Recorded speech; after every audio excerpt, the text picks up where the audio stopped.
తెలంగాణ సచివాలయంలో అవుట్సోర్సింగ్ కాంట్రాక్టుల కేటాయింపుల్లో అక్రమాలు నిజమేనా? ఈ ఆరోపణలు రాజకీయ పరిపాలన వర్గాల్లో ప్రకంపనలు సృష్టిస్తున్నాయి.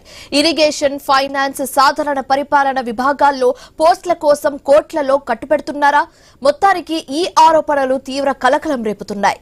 సచివాలయంలో పారదర్శకతను పక్కన పెట్టి ఓపెన్ టెండర్ విధానాన్ని ఉల్లంఘిస్తూ కొంతమందికి మాత్రమే తెలిసేలా కొటేషన్లు సేకరించి ముందే నిర్ణయించిన ఏజెన్సీలకు కాంట్రాక్టులు కేటాయించినట్లుగా సమాచారం. ఇది కేంద్ర విజిలెన్స్ కమిషన్ మార్గదర్శకాలు, ప్రభుత్వ ఆర్థిక నియమావళికి పూర్తి విరుద్ధమని నిపుణులు పేర్కొంటున్నారు.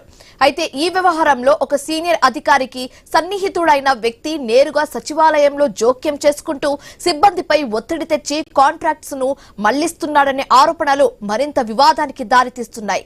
ఇదిలా ఉంటే కేవలం కాంట్రాక్టుల కేటాయింపులోనే కాకుండా అవుట్సోర్సింగ్ ఉద్యోగుల హక్కుల విషయంలోనూ తీవ్ర ఉల్లంఘనలు జరిగాయనే ఆరోపణలు వినిపిస్తున్నాయి. ఉద్యోగుల వేతనాల నుంచి కట్ అయ్యే ఈపీఎఫ్, ఈఎస్ఐ, జీఎస్టీ నిధులను సక్రమంగా చెల్లించకుండా ఆ మొత్తాన్ని అధికారులు, కాంట్రాక్టర్స్ 50-50 నిష్పత్తిలో పంచుకుంటున్నారనే ఆరోపణలు కూడా వస్తున్నాయి. ఇది ఈపీఎఫ్ చట్టం 1952, అవినీతి నిరోధక చట్టం 1988 కింద తీవ్రమైన నేరంగా పరిగణించబడుతుందని, తమ హక్కుల గురించి ప్రశ్నించిన ఉద్యోగులను తొలగిస్తామని బెదిరించడం కూడా ఆందోళన కలిగించే అంశంగా మారింది.